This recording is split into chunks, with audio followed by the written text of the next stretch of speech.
Salut les gars, là, qu'est-ce qui se passe? On va chercher de la thune, de l'argent pour pouvoir payer le gars de la moto. Ensuite, on va récupérer le camion. Une fois qu'on a le camion, on vient ici, on attend 14 h et c'est parti. Ça y est les gars, je reviens de la banque. Là, on est équipé bien sûr. Là, on a tous les billets.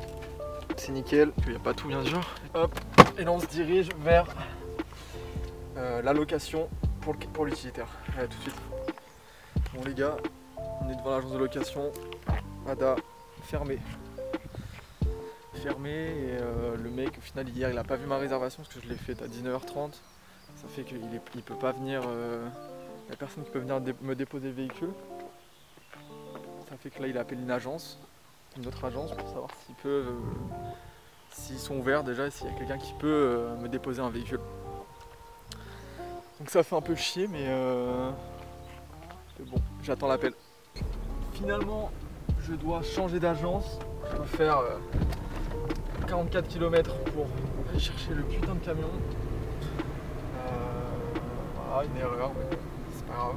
Ça me fait conduire un peu plus, ça me fait chier parce qu'avec le confinement j'aime pas trop. Mais bon, j'ai toutes les autorisations et tout. J'ai fait tout le nécessaire pour pouvoir conduire sur la route, mais ça fait quand même chier. Mais bon, voilà. Donc là, je vais chercher le camion. Et puis, on se retrouve dès que je suis arrivé. Allez, tout de suite. Ça y est, là, j'ai récupéré le camion. Finalement, j'ai eu quelques frais supplémentaires à faire, notamment une assurance. Mais bon, ça, on va pas trop en parler tout de suite. Là, je retourne chercher Julien, on mange et après on décale 14 h 15 au lieu du rendez-vous pour la moto. Voilà, donc là, je suis montré, on est sur la route. Voilà, j'espère que tout va bien se passer. Pour l'instant, ça va. La location va me coûter un peu cher, mais bon, il faut bien, quand on n'a pas de camion, il faut bien faire le nécessaire. Allez. Bon les gars, on va acheter une moto aujourd'hui. On attend juste Mike. Il va arriver avec le camion. Enfin bon, on va normalement acheter une moto. Si elle est bien, s'il n'y a pas de problème. On se tient au courant. L'enfoiré est en retard, alors je fais marcher là, je marche jusqu'à lui. Ça vaut cher hein, devant un camion, moi je savais pas. Mais bon, on va chercher une bécane, ça vaut le coup. Si vous voyez cette vidéo, c'est qu'on ne s'est pas tué avec le camion. Où est-ce qu'il est, enculé?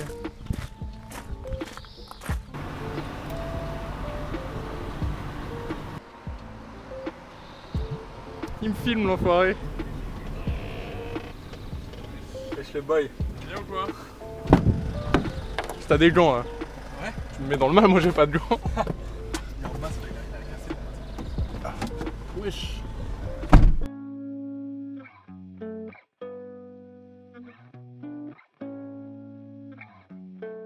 Ça fait quoi de conduire un camion gros? Je sais pas, C'est très quoi? c'est très lourd, je conduis pas vite comme ça, je l'ai pas compris. C'est ce qu'on vous a pas dit, c'est que là il achète une bécane mais il peut pas payer l'essence du camion donc Soleil. On est suivi par l'enfer là. C'est comment dans Harry Potter là? Les mange-morts là, on est suivi. Est-ce qu'on est sur une piscine ou sur une 4 voies gros? Je la pose ou pas? Non.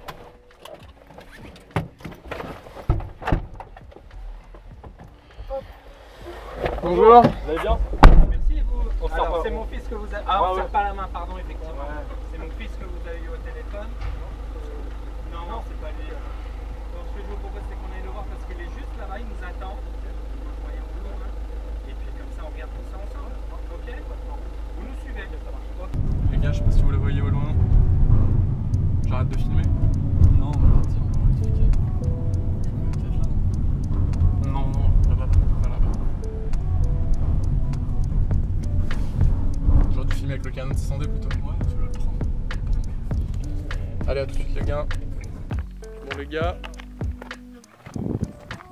Mike, content? Ouais.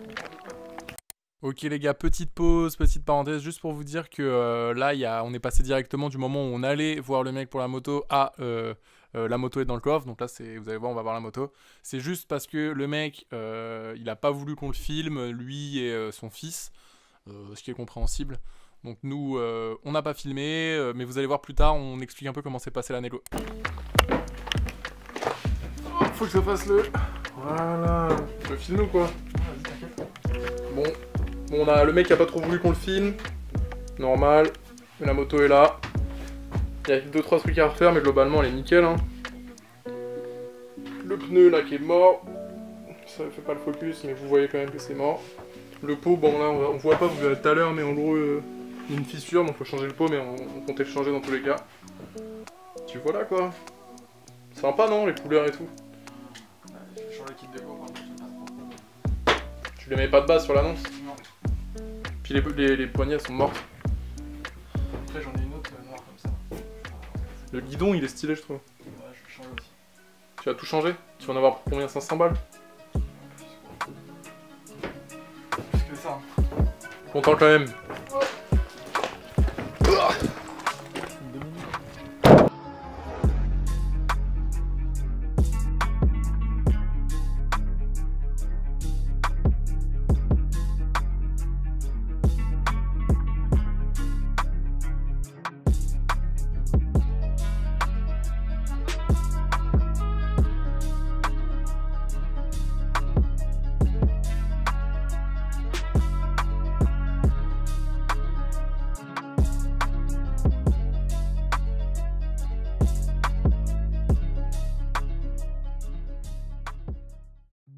Les gars, là normalement dans la vidéo, si on est bon en montage, et on est bon en montage, vous venez de voir quelques beaux plans de la moto. Vous allez voir dans une prochaine vidéo une review complète, et on voulait en fait vous donner quelques tips de ce qu'une annonce Le Bon Coin peut cacher, ce qu'une annonce Le Bon Coin peut en fait déceler en termes de qualité de la moto derrière. Donc il y a les gendarmes qui passent en même temps les gars, gang. Du coup... Je sais pas s'ils ont eu des motos. Je sais pas, je pense pas. Non, ce qu'on veut faire en fait, c'est vous donner nous nos conseils, notre expérience sur ce qu'une annonce Le Bon Coin en fait peut donner comme a priori sur une moto et les différences qu'il peut y avoir entre une annonce Le Bon Coin et la réalité. Donc là, sur cette annonce que vous êtes en train de voir, Mike, tu peux présenter la moto que tu as repéré toi il y a quelques jours. Ouais, donc c'est une 125 RM de 2008. Donc il faut savoir que c'est la dernière année de production des 125 RM. Et tout de suite, ce qu'on peut voir, enfin ce qui m'a fait cliquer sur l'annonce, c'est le prix. Moi, je vois des photos comme ça, j'ai l'impression qu'elles sont pas ultra belles, tu vois, genre elles mettent pas forcément en avant. Les photos ne mettent pas en valeur la moto, c'est sûr, déjà elles sont pas dans le bon endroit. Donc on sent que le mec s'en fout un peu de la vente, j'ai l'impression. Donc ça veut dire que le mec il a quand même une certaine confiance dans son annonce, en vrai. Ouais, c'est vrai. Déjà il prend aussi des photos à moitié de nuit. On voit pas vraiment la photo de la moto, on voit pas la partie droite.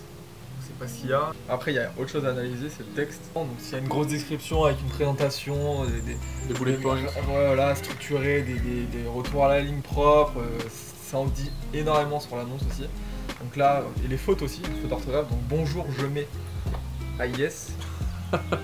C'est une grosse faute. C'est une faute. Bah, après, on juge pas, hein, mais c'est juste que ça fait moins sérieux tout de suite.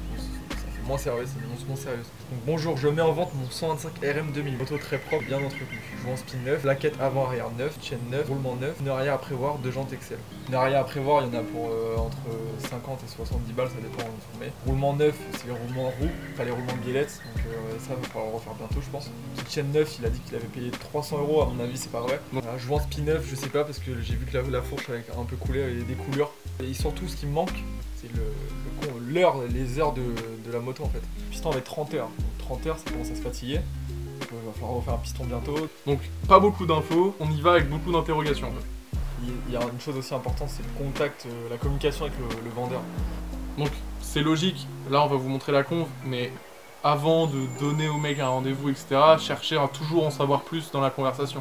Il y a des questions primordiales, Mike peut les montrer. Voilà, ce que je vais montrer, donc ça c'est l'exemple d'un message structuré qui donne confiance au vendeur. T'es un vendeur, ça te rassure, parce que il y a vraiment, c'est réel, hein, il y a des vendeurs qui ont vraiment peur de vendre leur moto sur Le Bon Coin. Je veux dire, nous le mec il nous a donné un rendez-vous à un endroit, pour ensuite nous accompagner à un autre endroit, parce qu'il voulait pas qu'on aille directement là où il y avait la moto. Bon, après lui il a répondu. Du coup, encore une fois, message vite fait, je sais même pas s'il a les factures. Je dois avoir quelques factures, bon, je dois, notamment t'es censé savoir. Hein, Bon, du coup, ça s'est continué sur le téléphone de Mike. Je le relance et je lui montre vraiment que je suis intéressé. Donc il s'excuse, voilà, il me renvoie plusieurs photos. C'est les mêmes. C'est les mêmes. C'est les mêmes photos. Il a dit qu'il avait. Voilà, il y a juste celle-là. Faut sentir avec le vendeur quand vous parlez avec lui, est-ce qu'il a l'air intéressé, est-ce qu'il répond vite. Ça donne juste des a priori, dire si elle est intéressée, etc. Mike, lui, il avait rien à perdre dans le sens où il voulait s'acheter une moto. Le mec était pas trop chaud par message, il s'est dit ok, bah, je lui propose un rendez-vous, comme ça on va la voir en vrai. Mais si vous pouvez aller voir la moto sans forcément vous engager à l'acheter, c'est très bien, c'est beaucoup mieux. Et encore une fois, c'est là, c'est en vrai que tu peux déceler des problèmes. Là, je pointe la moto, vous la voyez pas, mais elle est là. Quoi, l'annonce, c'est la vitrine d'une boutique et ça donne une impression sur la qualité du reste derrière. Et la façon dont parlent les gens, bah, c'est juste voilà, est-ce que y a une relation sympa, est-ce que le mec c'est un connaisseur ou pas. Prenez votre temps, vous n'êtes pas pressé, personne vous met un couteau sous la gorge en mode achète-toi une moto rapidement. Prends ton temps, tu regardes plusieurs annonces. Le mec, tu lui poses autant de questions que tu veux, c'est lui qui a besoin de vendre sa moto, c'est pas toi qui as besoin d'en acheter une en soi. Privilégiez toujours une annonce qui est plus détaillée que celle-ci par exemple, où il y a plus d'infos, le nombre d'heures de piston, un mec peut-être qui a un compteur d'heures sur sa moto, où les photos sont plus jolies, que vraiment l'annonce, vous dites ouais, c'est la bonne. Donc là il faut savoir quand même, on le redit, mais c'est dit dans la description, nous on se voit et tout pendant le confinement, mais on est en règle en fait, il y a une entreprise, on vous passe les détails, on n'est pas des enfoirés qui ne respectent pas le confinement et qui voulons continuer une vie normale, non. Bon vas-y les mecs.